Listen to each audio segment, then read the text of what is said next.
हमने ये बहुत बार नोटिस किया है।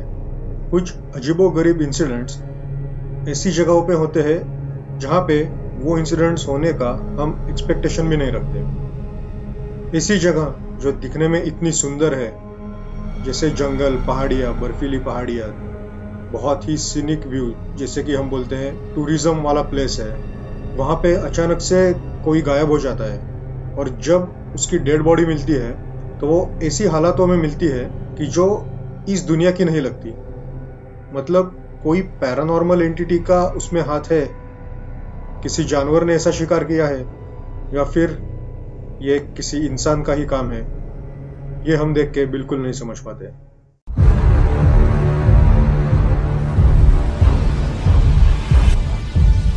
तो ये कहानी है यूनाइटेड स्टेट्स के ओरेगन स्टेट में क्रेटर लेक नेशनल पार्क नाम की एक जगह है। बहुत ही बड़ी जगह और इतनी सीनिक कि मतलब हर साल वहां पे लाखों टूरिस्ट जाते हैं। 7-8 हजार फीट की बर्फीली पहाड़ियाँ, खुला नीला आसमान, उसी के बीचों बीच स्थित है क्रेटर लेक, जो यूनाइटेड स्टेट्स का डीपेस्ट लेक है। उसकी गहराई करीब 2000 फीट की है और उसका टोटल एरिया जो है वो अराउंड 50 से 55 स्क्वायर किलोमीटर इतना है। और इतनी ब्यूटीफुल सीनिक व्यू होने के कारण बहुत से फोटोग्राफर्स, एडवेंचर हाइकर्स यहाँ पे अक्सर आते रहते हैं। ऐसे ही 1975 में चार्ल्स मक्यूलर नाम का एक फोटोग्राफर था। वो इस क्रेटर लेक में फोटोग्राफी करने के लिए जाने वाला था। ओरेगन स्टेट में ही उसका एक दोस्त रहता था। तो चार्ल्स ने पहले ये डिसाइड किया कि वो एक पूरा क्रॉस कंट्री टूर करेगा। मतलब उसका घर क्रेटर लेक से करीब 3-3.5 हजार किलोमीटर दूर था। तो वहां से होते हुए अलग अलग जगहों पे रुक के वहां की फोटोग्राफी करके वहां का नेचर इमेजेस में कैप्चर करके वो इवेंचुअली क्रेटर लेक में पहुंचने वाला था। और चार्ल्स एक ऐसा आदमी था कि बिल्कुल स्टेबल माइंडेड, बहुत ही शांत स्वभाव का और बहुत ही हैप्पी गो लकी ऐसा इंसान था। उसके अपने घर वालों के साथ भी बहुत बढ़िया रिलेशंस थे। तो चार्ल्स अपना क्रॉस कंट्री टूर धीरे धीरे करते हुए ओरेगन में अपने दोस्त के घर पहुंच गया। और उसके दोस्त को मालूम था कि चार्ल्स एक ट्रैवलर है, फोटोग्राफर है, यहाँ वहाँ घूमता रहता है फोटोग्राफी के लिए। तो जब चार्ल्स ने कहा कि मैं एक 2 दिन की ट्रिप करके आता हूँ क्रेटर लेक में, तो उस दोस्त को कुछ और नहीं लगा। वो बोला ठीक है कि जाकर आओ, कोई प्रॉब्लम नहीं है। तो 2 दिनों के लिए चार्ल्स निकल पड़ा।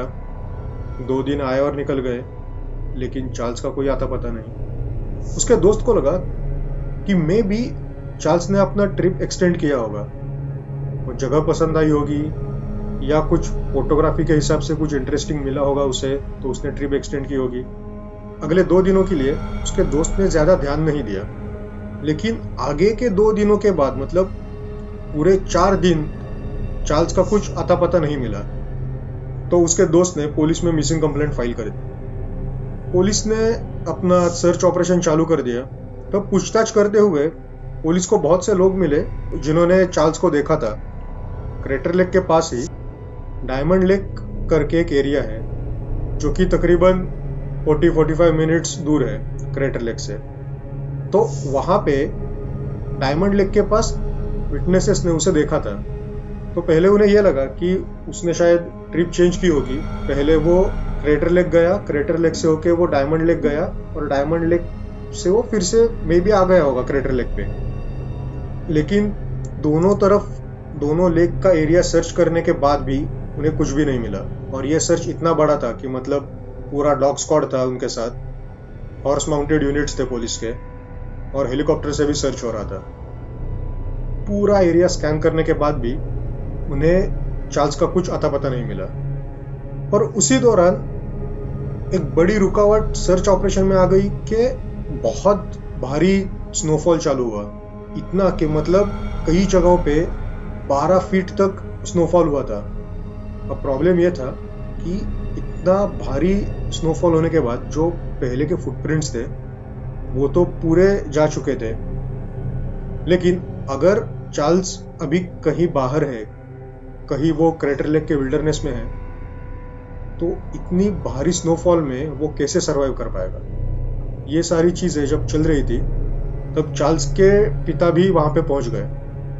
उन्होंने तय किया कि ये पूरा विंटर ये सर्च ऑपरेशन के साथ खुद रहेंगे और पर्सनली उसे देखेंगे क्या चल रहा है। तो सर्च ऑपरेशन के दौरान वो भी पूरे पुलिस टीम के साथ थे। लेकिन अब पुलिस ने दूसरे ओर से भी सोचना चालू कर दिया था कि may be Charles crater lake national park गया ही नहीं है। वो पहले डायमंड लेक की ओर गया और डायमंड लेक की ओर से वो कहीं और चला गया।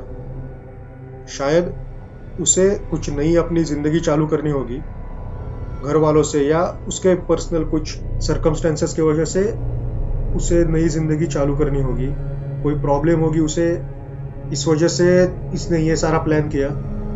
लेकिन जब पुलिस ने उसके दोस्तों से, रिश्तेदारों से बातचीत की तब उन्होंने क्लियरली बताया कि जैसे मैंने पहले ही बताया था कि वो एक बहुत ही शांत स्वभाव का, स्टेबल माइंडेड, और उसका उसके फैमिली के साथ भी बहुत अच्छा रिलेशन था।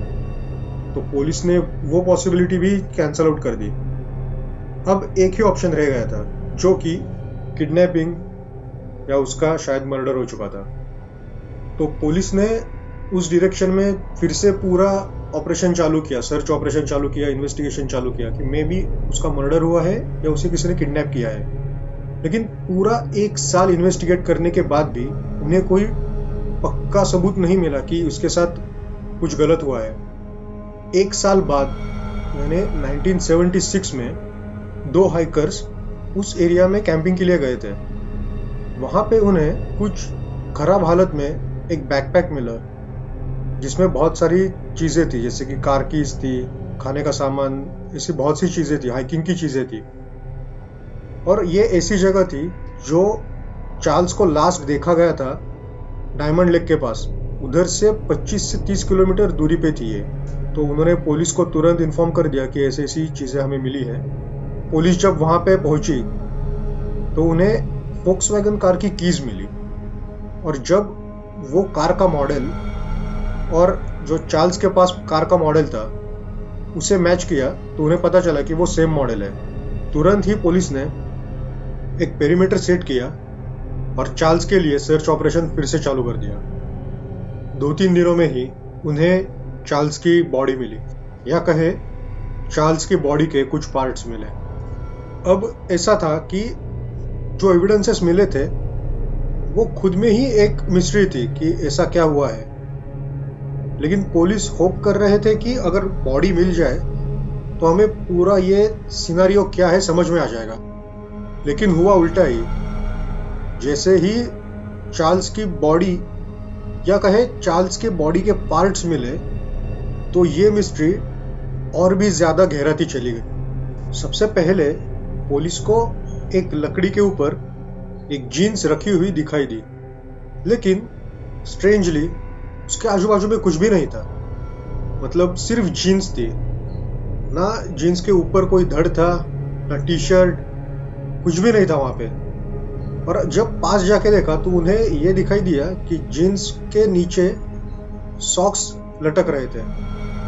और हैरानी की बात यह है कि वो जीन्स में जो उन्हें बॉडी का निचला पार्ट मिला, 2 पैर जिनमें से शिन बोन्स टूट के बाहर आए हुए थे, और एंकल के नीचे का पार्ट भी कटा हुआ था। ये ऐसी एक बहुत ही बिजार कंडीशन में एक बॉडी मिली, या कहे बॉडी का पार्ट मिला। जब उन्होंने डीएनए टेस्ट किया उन्हें यह मैच हो गया कि ये चार्ल्स की ही बॉडी है। अब पुलिस को यह समझ में नहीं आ रहा था, साल भर से ज्यादा टाइम हो गया, कितने दिनों से ये बॉडी यहाँ पे है, और जीन्स भी ऐसे हालत में थी जैसे कि किसी ने अभी उसे प्रेस करके लाया हुआ है, और जो कमर के ऊपर का पार्ट था उसका भी कोई नामो निशान नहीं था। मतलब जैसे कि ऊपर की पूरी बॉडी ही मेल्ट हो चुकी है, ऐसा लग रहा था। एक और स्ट्रेंज चीज नोटिस हुई कि जीन्स का जो बेल्ट था उसका बकल निकला हुआ था, जैसे कि कोई अपनी पैंट निकालने की कोशिश कर रहा हो, ऐसी कंडीशन में वो बकल था।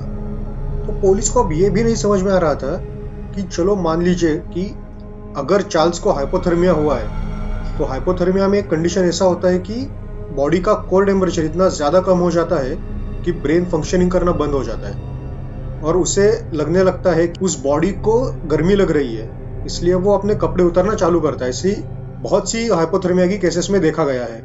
तो पुलिस को एक वो शक आया कि मे बी चार्ल्स को हाइपोथर्मिया हुआ है और उस सब के बीच में शायद ये कुछ हुआ होगा।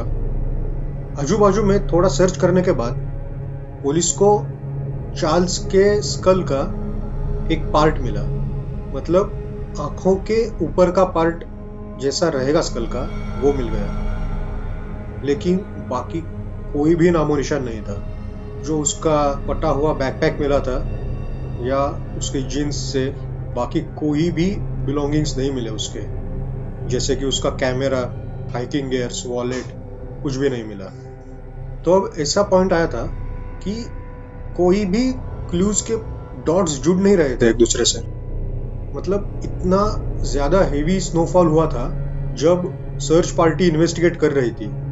अगर ये मान के चले कि तब चार्ल्स जिंदा था, तो इतने हार्श विंटर में वो इतने 25-30 किलोमीटर कैसे चल के आया, बिना उसके बैकपैक, बिना उसके हाइकिंग किट के यहाँ तक कैसे पहुंचा? अगर पहुंचा भी, उसके बाकी के बॉडी का क्या हुआ? ना उसका कोई टी शर्ट मिला, ना उसके ग्लव्स मिले, कुछ भी नहीं मिला। वो सारी चीजें कहाँ गई? फाइनली पुलिस ने ये डिसाइड किया कि ये किसी वाइल्ड एनिमल का ही काम है और ये केस क्लोज कर दिया। लेकिन आज भी ये कोई नहीं जानता कि सच में चार्ल्स के साथ क्या हुआ था। क्या उसकी किसी वाइल्ड एनिमल ने शिकार की, या ये कोई पैरानॉर्मल एक्टिविटी थी, पैरानॉर्मल एंटिटी थी जिसने चार्ल्स के साथ ये किया। तो दोस्तों, आज की कहानी में बस इतना ही। आपको कहानी कैसी लगी? आपके थॉट्स कमेंट सेक्शन में जरूर बताना। और अगर आपने चैनल को अभी तक सब्सक्राइब नहीं किया है तो जल्दी से नीचे जाके लाल बटन पे क्लिक करके चैनल को सब्सक्राइब कर देना, ताकि ऐसे ही नए नए वीडियोज आपके साथ शेयर कर सकूं। तब तक आप अपना ख्याल रखना।